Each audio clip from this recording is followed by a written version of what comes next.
Hallelujah, hallelujah. परमेश्वर के नाम की महिमा हो। परमेश्वर पिछले हफ्ता पूरा हमको संभाल के नए हफ्ते में प्रवेश करने के लिए हमको जीवित रखा, इसलिए परमेश्वर को धन्यवाद देता हूँ। विशेष करके जो कोविड-19 है, इससे परमेश्वर अपने दासों को, अपनी संतानों को, अपने विश्वासियों को अभी तक सुरक्षित रखा। बहुत परमेश्वर के दासों को कोविड-19 आने के बावजूद भी परमेश्वर उनको चंगाई देके अभी तक जीवित रखा, हमारे बच्चे लोगों को सुरक्षित रखा, इसलिए परमेश्वर को धन्यवाद देता हूँ। परमेश्वर आप सबका आशीष करेगा। पिछले हफ्ता हमने देखा था कि परमेश्वर का मित्र एक मनुष्य कैसे बन सकता है। जैसे मूसा परमेश्वर का मित्र था, और नए नियम में मसीह ने कहा कि परमेश्वर हमको सिर्फ एक दास के रूप में नहीं देखा, बल्कि एक मित्र का रूप में भी देखना चाहता है। अब इस बार हम क्या मनन करेंगे, जो परमेश्वर का मित्र बन जाता है उनका जीवन में कुछ विशेषताएं आ जाता है। Some characteristic, he will cultivate some characteristics. उनके जीवन में कुछ विशेषताएं आ जाता है, उसमें बहुत विशेषताएं हैं। उसको हम एक एक करके एक एक वीडियो में देखेंगे। पहला विशेषताएं क्या है, जो कोई मनुष्य परमेश्वर का मित्र बन जाता है वो परमेश्वर का सानिध्य में, या तो परमेश्वर के पास जाने के लिए, परमेश्वर से विनती करने के लिए सदा उत्सव रहता है। विशेष करके अपनी प्रजा जब पाप कर देता है, या तो कलीसिया के लोग कोई पाप कर देता है, या खुद पाप कर देता है, या देश के पाप के लिए वो परमेश्वर के सानिध्य में जाके प्रार्थना करने के लिए, विनती करने के लिए, उनको पापों को क्षमा करने के लिए वो हरदम परमेश्वर के सानिध्य में जाने के लिए उत्साह रहता है। He will have zeal to be in the presence of God to pray for the nation. Hallelujah. अभी हम पढ़ेंगे निर्गमन 32 अध्याय, एक्सोडस चैप्टर 32। निर्गमन 32 अध्याय में जो लिखा है, मूसा सीनाई पर्वत में ऊपर जाकर परमेश्वर के सानिध्य में 40 दिन रात बिना खाना बिना पानी रह के वहाँ पर बहुत परमेश्वर का व्यवस्था को उनसे सीख कर आया। उसके अलावा उनके हाथ में 2 टैबलेट्स में 10 आज्ञा, परमेश्वर का 10 आज्ञा लिखा हुआ इस्राएल प्रजा के लिए क्या किया, उन्होंने लेकर नीचे आया।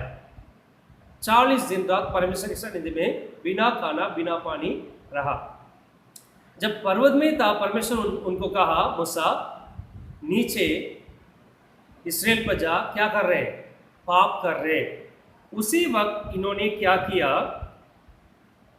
32 अध्याय 13 वचन में आखिरी में हम पढ़ेंगे तो परमेश्वर से वो विनती किया, परमेश्वर इस्राएल प्रजा को क्या मत कीजिए, दंड मत कीजिए, उनको मार मत लीजिए, उनको जान से मत मारिए बोल के मूसा ने उनसे विनती किया, परमेश्वर से विनती किया। विनती करने के बाद जब नीचे आया था,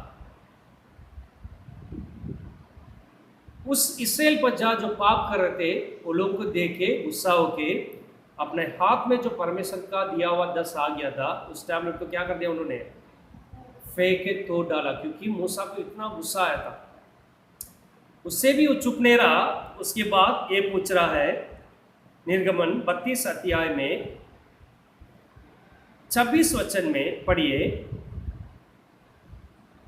एक्सोडस चैप्टर 32 वर्स 26 में, उनको निर्कुश देखकर मूसा ने छावनी के निकास पर खड़े होकर कहा, जो कोई यहोवा की ओर का हो वो मेरे पास आए। अभी मूसा इतना करने के बाद भी परमेश्वर से दिया हुआ 10 आज्ञा क्या कर दिया, तोड़ दिया, और उस मूर्ति को जो लोग ने बना के पूजा कर रहे थे उसको भी जला के सबको क्या कर दिया, वचन में लिखा है, पिला दिया पानी में मिलाकर।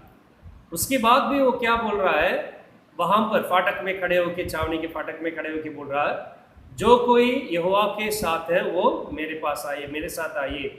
तब लेवी लोग किसके साथ आ गए थे, मूसा के पास आ गए थे। मूसा ने आज्ञा दिया, सब जाके छावनी के अंदर जो कोई ऐसे पाप किया सबको क्या करो, मार डालो। पढ़िए 27 वचन में वर्स 27। उसने उनसे कहा, इस्राएल का परमेश्वर यहोवा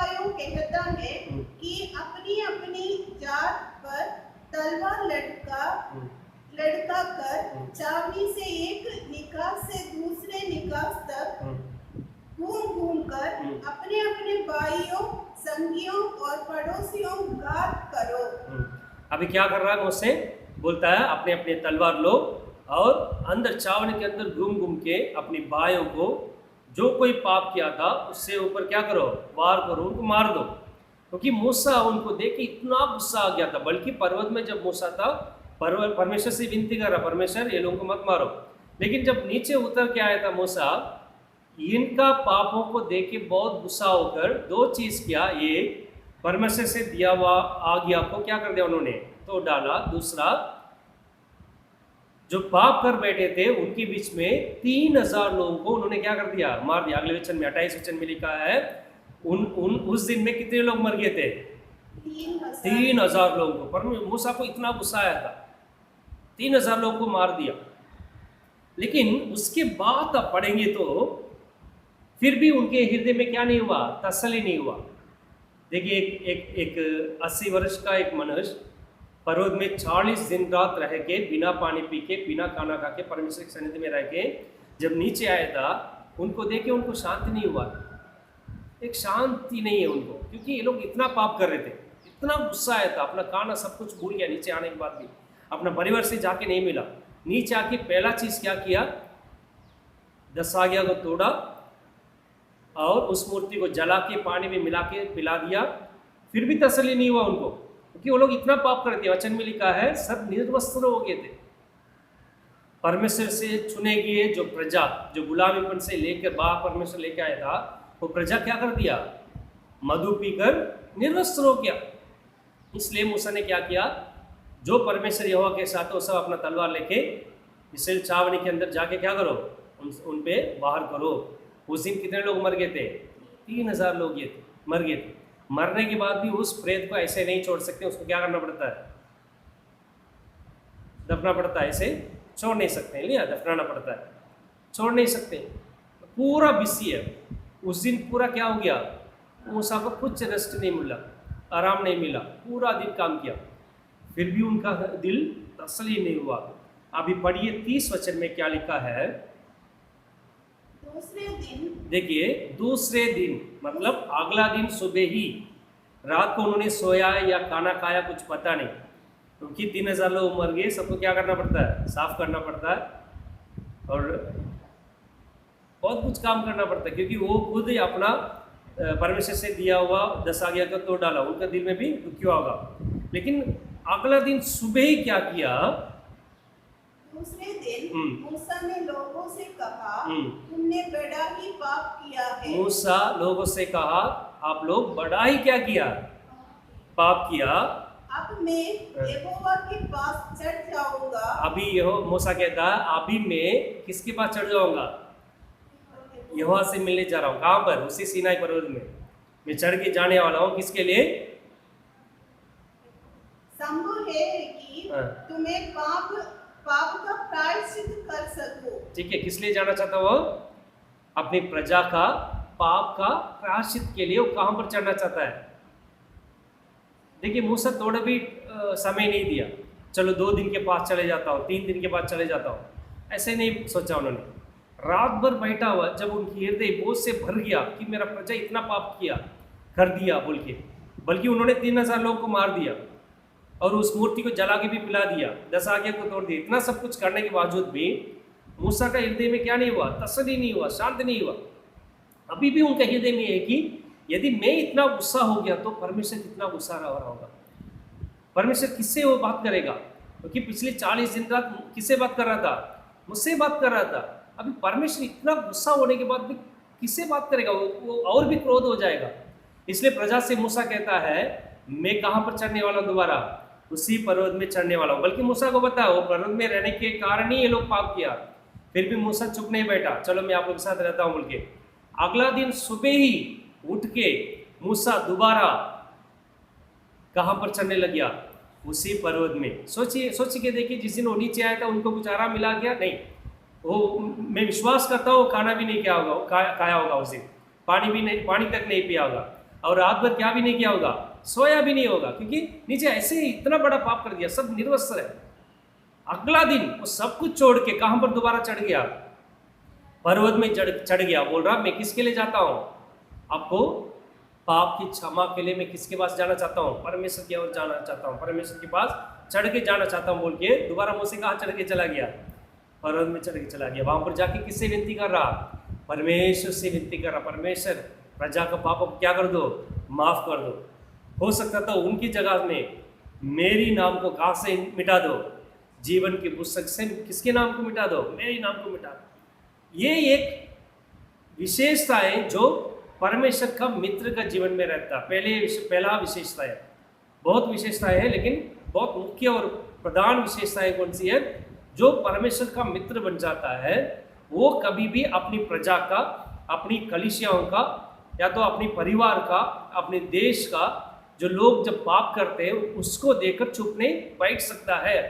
वो हर बार किसके पास जाना चाहेगा? परमेश्वर की सन्निधि में जाना चाहेगा। सुबह उठ के परमेश्वर के सन्निधि में घुटने में आके परमेश्वर से विनती करना चाहेगा कि मेरा प्रजा क्या कर दिया? पाप कर दिया, मेरा परिवार पाप कर दिया, मेरी कलीसिया के लोग पाप कर दिया बोल के।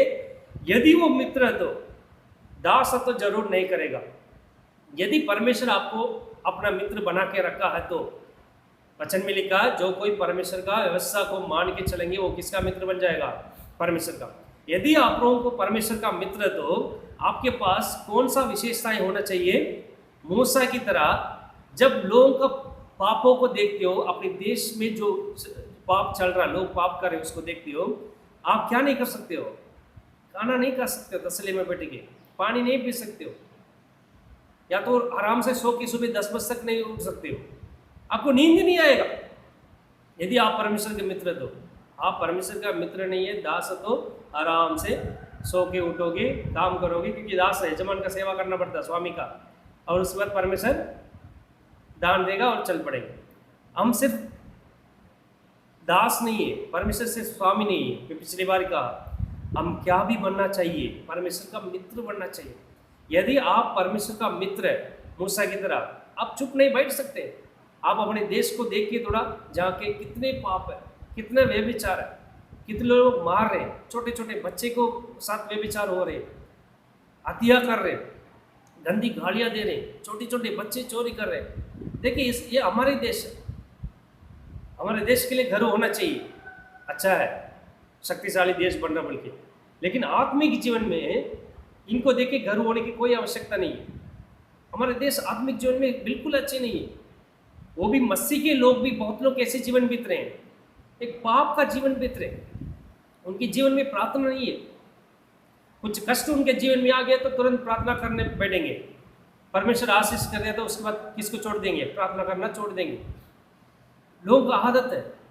बहुत लोग सिर्फ हफ्ते में एक दिन चर्च जाते हैं, अभी वो भी नामुमकिन हो गया ये कोविड-19 के कारण। बहुत लोग प्रार्थना नहीं कर रहे। यदि आप परमेश्वर का मित्र तो पहला विशेषता क्या होना चाहिए? आप अपने देश का पापों को देख के चुप नहीं बैठ सकते हो, आराम नहीं कर सकते हो। सुबह उठ के परमेश्वर के सन्निधि में बैठ के उनसे अपनी प्रजा के लिए क्या करना चाहिए? विनती करना चाहिए। मूसा इतना तक विनती कर दिया, परमेश्वर हो सकता तो मेरे प्रजा का नाम नहीं है, मेरे नाम को कहां से मिटा दो? जीवन की पुस्तक से मिटा दो। हालेलुया। तो पहला विशेषता है क्या है? यदि कोई परमेश्वर का मित्र तो वो अपनी प्रजा के लिए, या तो अपनी परिवार के लिए, अपनी कलीसिया के लिए, जब उनको पता चला कि ये लोग पाप में जीवन बीत रहे हैं, वो उनको नहीं कहेगा तो प्रार्थना करो परमेश्वर से छुटकारा मांग लो बोल के। वो पाप में है, वो कहां से छुटकारा पाएगा? वो प्रार्थना नहीं कर पाएगा। जब वो पाप में है वो कहां से पाप प्रार्थना कर सकता है? उनके पास बल नहीं है आत्मिक जीवन में, वो ऑलरेडी बंधन में। इसलिए परमेश्वर आप हमको उनका मित्र बना के रखा, उनका सेवक बना के रखा, ताकि हम किसके लिए प्रार्थना करें? उनके लिए प्रार्थना करें। तो पहला विशेषता है क्या है? यदि कोई परमेश्वर का मित्र है तो जरूर परमेश्वर के सन्निधि में जाने के लिए उत्सव रहेगा। वो भी विशेष करके किसके लिए? अपने देश को देखकर। ये लोग जो पापी लोग हैं, इतना पाप कर रहे हैं, उनको देख के हरदम किसके सन्निधि में जाने के लिए उत्सव रहेगा? परमेश्वर का सन्निधि में जाने के लिए उत्सव रहेगा। यदि परमेश्वर के सन्निधि में जाके प्रार्थना नहीं करेगा तो उसको नींद नहीं आएगा, ऐसी बन जाता मित्र। लेकिन आजकल देखिए हम लोग कौन सा स्थिति में पहुंच गया? आराम से सो रहे हैं, कोई बाइबल नहीं पढ़ रहे, कोई प्रार्थना नहीं कर रहे, बिल्कुल परमेश्वर इस पापों को माफ नहीं करेगा। हो सकता तो देश का पाप को हो सकता है वो माफ कर देगा, लेकिन हम जो ऐसे बैठे हैं ना, जो बिना प्रार्थना करके बिना वचन पढ़ के बैठे आराम से टाइम पास करके, इस पाप को कभी माफ नहीं करेगा। क्योंकि वो बोलेगा आखिरी दिन में, तुमको मेरा दोस्त बनाया, तुमको मेरा मित्र बनाया, मैं चाहता था तुम मेरे पास हरदम आ जाओ, तुम्हारे जीवन में उत्सव होना चाहिए मेरे पास आने के लिए, लेकिन आप लोग कैसे बैठे थे, आराम करके कर रहे थे, सो रहे थे, सुबह मुझे खोज नहीं रहे थे, देश के लिए प्रार्थना नहीं कर रहे थे, राजाओं के लिए मंत्री के लिए प्रार्थना नहीं कर रहे थे, कलीसिया के लिए प्रार्थना नहीं कर रहे थे, मसीह के परिवार लोगों के लिए, विश्वासी लोगों के लिए प्रार्थना नहीं कर रहे थे। बल्कि आखिरी दिन में हो सकता है प्रजा का जो अन्य जाति है उनका पाप को भी हो सकता है परमेश्वर माफ कर देगा, लेकिन हम जो बैठे इस स्थिति को परमेश्वर क्या नहीं करेगा, कभी माफ नहीं करेगा। इसलिए मेरा आज्ञा है कि यदि कोई परमेश्वर का मित्र तो जरूर क्या कीजिए, परमेश्वर के सनिधि में जाके प्रार्थना करने की कोशिश कीजिए। हर दिन सुबह उठ के परमेश्वर के सनिधि में प्रार्थना करेंगे तो जरूर क्या होगा, परमेश्वर उत्तर देगा। है ना, दानियल किताब में लिखा है, पढ़ने की जरूरत नहीं है, 6 अध्याय 10 वचन, वो प्रार्थना कर रहा परमेश्वर से। 9 अध्याय 4 वचन से लेकर 20 वचन तक पढ़ेंगे, वो परमेश्वर से विनती कर रहा, अपने देश का जो प्रजा उनको पापों के लिए क्या कर रहा है, विनती कर रहा कि मेरा प्रजा पाप कर दिया, हमको छुटकारा दीजिए। क्योंकि यिर्मयाह किताब में लिखा 70 वर्षों के बाद परमेश्वर बाबिलोन की गुलामी से इस्राएल प्रजा क्या करेगा, यहूदियों को छुटकारा देगा बोल के लिखा है। उसको पढ़कर दानियल पहले भी 3 बार एक दिन में प्रार्थना करता था, उसके बाद भी परमेश्वर से सन्निधि में क्या कर रहा, वो प्रार्थना कर रहा। अभी परमेश्वर उनको क्या जवाब दिया, पढ़िए 9 अध्याय 23 वचन में,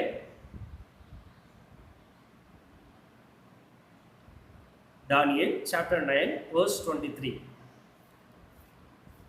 जब तू गिड़गिड़ाकर विनती करने लगा तब भी किसकी आज्ञा निकली, इसलिए मैं तुझे बताने आया हूँ क्योंकि तू अति प्रिय ठहरा है। कैसे ठहरा है, अति प्रिय ठहरा है, क्योंकि वो प्रार्थना करता था। यदि आप प्रार्थना करोगे अपनी प्रजा के लिए तो वचन में लिखा है, दानियल जब प्रार्थना किया, गाब्रिएल आया और बोला तुम परमेश्वर का कैसे हो, अति प्रिय। परमेश्वर प्रिय, आपसे प्रेम करता है एक दोस्त के समान, अति प्रिय हो। इसलिए जब प्रार्थना करना शुरू कर देती हो, वचन में लिखा है 21 वचन में, बात में पढ़ लीजिए, गाब्रिएल स्वर्गदूत आकर दानियल से बात किया, बोला तुम अति प्रिय, क्योंकि तुम्हारा हृदय इतना अच्छा है, अपना प्रजा के लिए प्रार्थना करते रहते हो। यदि हम परमेश्वर का मित्र तो जरूर क्या करेंगे, प्रार्थना करना चाहिए। सुबह उठ के एक उत्सव रहना चाहिए, परमेश्वर के सन्निधि में जाके प्रार्थना करें। ये पहला विशेषता है। यदि आप प्रार्थना करोगे, परमेश्वर यदि दानियल के पास गाब्रिएल को भेज सकता तो हमारे पास भी क्या कर सकता है, उसे गाब्रिएल स्वर्गदूत को भेज के हमसे क्या कर सकता है, बात कर सकता है, जवाब दे सकता है, बोल सकता है तुम मेरे लिए अति प्रिय, मैं तुमसे बहुत प्रसन्न हूँ। हालेलुया। तो पहला विशेषता क्या है, जो कोई परमेश्वर का मित्र है या तो मसीह का मित्र है, वो परमेश्वर का सन्निधि में या तो मसीह का सन्निधि में जाके प्रार्थना करने के लिए उत्सव रहेगा। वो विशेष करके प्रजा के पाप के लिए, अपने देश के पापों के लिए क्षमा मांग के किससे प्रार्थना करेगा, परमेश्वर से प्रार्थना करेगा। दूसरा विशेषता है, अगले वीडियो में हम देखेंगे, परमेश्वर आपको आशीष करेगा। हम सब आंखें बंद करके प्रार्थना करेंगे।